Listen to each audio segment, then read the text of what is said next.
we're going to talk about the collective ego of red. Now, we've been through the collective ego of green. We've touched a lot of collective ego of blue, and we've hinted about the collective ego of orange. Haven't made a video on it. I don't know if I will have to. But this is the collective ego of red. Now, this becomes very important because I see it firsthand in my life, and it got really serious on a number of occasions, and it continues to happen. So tonight I saw a movie called Spider-Man. Speaking of red, right? Red and blue, actually. And there was so much synchronicity tonight because red and blue costumes, right? And I was listening to a red and blue song, black on blue, actually, and I'm actually wearing black. So it was a very synchronistic night. An incredible movie. I highly recommend it. You should go watch it. I have like 20 minutes worth of lessons I could just talk about, but that's for a different channel, if any. So the collective ego is basically different depending on the stage we're talking about. So if we're talking about red, we're generally talking about violence. The functions of red is violence and dominance. So during while I was in the car, I was speaking to myself. I was talking about the movie, and I got really passionate about it. And anything that makes me passionate, especially when I say the words "I love you," right? The red ego comes out. Now, what is this red ego, and who is it? Okay, so the red ego is what is the collective ego of red? It's an entity called Enki. From it's an ancient culture of Sumeria. There's a deity called Enki, Enki, and it's within me. So I am Enki, but I'm not the actor Enki. I just have it in my being, and it's the collective ego of red. And so whenever you see red creatures with horns, it's generally Enki. Now, I once saw an image of Enki depicted as blue, because his origins are blue, but he doesn't like me very much, and in fact, he hates me. So what is this creature Enki? Is it in everyone? Is it everyone?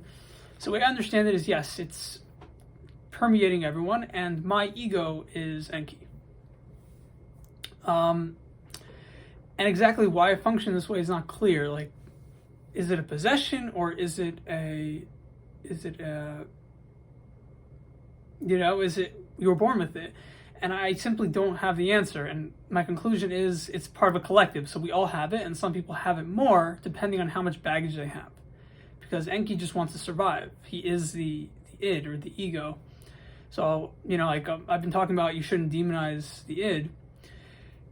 But the id is not Enki. The id is how the ego feels it needs to function in order to survive. So I don't actually know how to resolve that. Like, is the id Enki, or is the id something else? Like, my id is just me, but the most base instinct version of me. Like, if it doesn't have any inhibition, doesn't have, if I want to manipulate, I'll manipulate. If I wanted to hurt someone, what's the problem? If I need to do it, I need to do it. There's no morality. It's just doing, it's just action. Doing what you want to do. So is that what Enki is? And it seems to be, they're very correlated.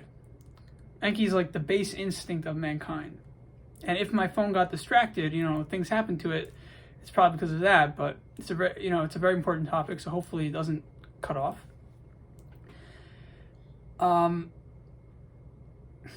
And when it first attacked me, when it first entered into me, I actually felt a crack in my spinal cord a little bit, right over here.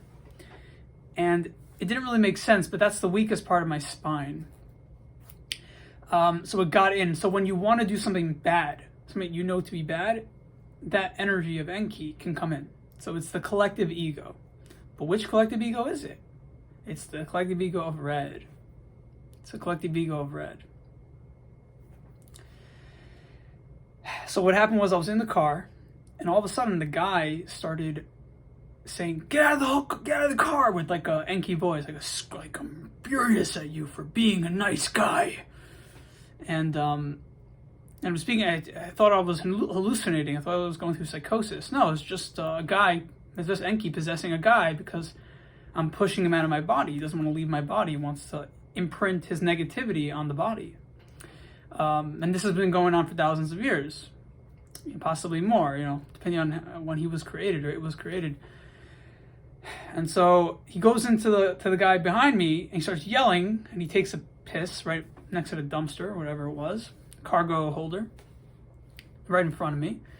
And then I scream at him. I said, "I don't like that," because I said, "Why are you screaming?" And he said, "Because I always scream." And then so I screamed back, "Well, I don't like it," even louder than him, just to show him how it feels. And then he got really scared off. He's like, "Oh, yeah, I do sound like a douche." And he walked away into his car. But that's Enki. He's just a screamy, whiny baby. And the only reason why he screams is because he doesn't want to leave a body. And he only knows that he's leaving a body through certain actions. Like, he knew he was leaving my body because I was tearing up from the movie. It was so good. But also, I said the words, "I love you." So what these entities do is some portion of the timeline of, because time is not linear, these entities manage to create like a landmark. Whenever a person does this or this, I'll cause this and this. And he creates that phenomenon in nature or in the human body. So when I say, when this guy, when Spiral King says, "I love you," and he means it, or he feels passionate with those words, then he tries to infiltrate the vicinity and tries to get my heart to be anxious. So it's not just a neurological thing. Oh, you have something wrong with your brain. Like all these Freudians and these psychologists didn't know it until the end of their life, that the devil is what it was. It's an energy that moves into people from person to person. So it's not like there's something wrong with me, like I can't love. It's that whenever I do love, the devil comes. Okay, so and the question is, does this exist for everyone? Will they experience the devil the same way I do? Now the answer is probably not, because I have landmarks imposed on me. So if I say the words "I love you" and I mean it, this is why some people think I'm insincere, because I can't mean certain emotions, but I could. It causes bad things to happen around me, and that's that. Same thing with the Talmud. If I learn Talmud, then Enlil, Hashem, the deity, starts possessing people around me, and they start doing weird things because Hashem is taking over their bodies.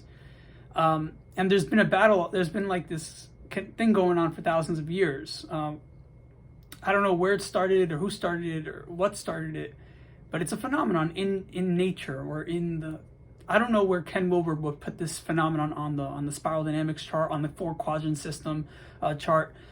I'm not sure where I fall under, but it's a very real reality for me, and it's been kind of tormenting me for years. I can't even love because of that. I'm being conditioned by the red ego to not love, and I love love. I want to love, and I've had encounters where I'm talking to someone who loves me, and then they feel anxious all of a sudden. They feel rage and hate coming from me. I don't hate them, but the energy transfers into them, and they feel like a shiver down their spine, and their fingers start to vibrate, and they get cold, and they have a really ominous feeling. It's because if I love you, the devil's going to try to stop me from loving you. I've tried for years, and we generally just attribute it to like, oh, he's autistic, or he has something wrong with him. No, it's a real neurological transference of energy that has to do with a deity energy that's been traversing the atmosphere for thousands of years. And you can't tell this to anyone, and the only person who's willing to hear this out is Ken Wilber, because he has charts for this stuff. Okay. But to get back to the imagery of it, I don't actually know what it looks like, but I know what Enki wants to look like. He wants to look like this. A guy who, who looks like this with horns, and they're cut off. He wants to look like a guy with cut off horns. I remember this guy saw. I guess I have protection on my phone these days, which is great. The horns. I saw a pop up on this like Facebook thing that showed me a picture of what he looked like, and that was like a day later, before. He was describing to me what he looks like and stuff like that. Okay, so yeah, so I think that covers what the red ego is. Why is he blue if he's red? So blue is just because supposedly the Anunnaki are very correlated to the sea, the ocean. I don't know if there was like a ocean. I don't know if the ocean was where they lived, or if it's or they just had mythologies. I'm not sure how it works. Or it could be in the species that they come from, they're blue. That could be, I don't know for sure how it works. But I don't want to get too mythological. I'm just telling you what's real. What's real is there's a creature who goes by that name, comes from ancient Sumer. We're not really sure of the details, and he traverses the atmosphere as the collective ego of red. And the id is not the collective ego of red, but he uses it. So he can get infused into it, but it's separate. It's different. It's the reason why the id is hostile is because of the red collective ego. Otherwise, the id would just be reproduction and no hostility. And I told you guys in the previous video that the way to lessen the hostility of the red collective ego is to satisfy, is to have love, right? And intimacy is connected to that. But Enki knows this, so he's trying to prevent people from having love. All right, so that there you have the paradox, the system, the crazy system that some of us are dealing with. I'm dealing with it, and obviously, someone in the logical world, the materialist world, will say, "Oh, you're starting a cult. You don't care about truth." No, I'm saying exactly how it is. And if I get too radical, like if I start talking about, oh, well, planting the Biru and this and that, no, I'm not going to go into all that stuff. That's bullshit. I did not experience that. I'm telling you what I know for sure. These are real entities, and they traverse bodies. So someone might say, oh, no, yes, that's a real paradigm, but their paradigm infringed on your paradigm, so you adopted it. Maybe. I don't know. Whatever I know is I know that's what occurred to me. That's my experience. Someone got possessed. He said he was this entity. And then this whole system was created in my mind. Maybe I'm perpetuating it, but maybe not. Maybe there is some level of objectivity that we can't fight against. And even if it is not objective, the phenomenon of traversing energy still applies. So it's a good navigating tool to get through this dynamic of you're loving and passionate, all of a sudden someone tries to interrupt you. Interrupt that loving emotional state by screaming yourself and get out of the car. So no matter which way you look at it, it's not stupid to delve into the esoterics, the details of why this is like this. And you're not a crackpot for getting into this or for believing in this. That's the old scientists who didn't know about this stuff. And Freud, towards the end of his life, he said, I wish I got into the esoterics earlier.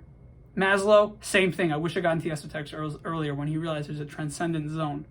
You can go above the body. And there were several psychologists who either said similar things or changed their whole thesis, their whole mission statement, so as to not make the same mistake these two patriarch psychologists made, and they agreed to have made towards the end of their life.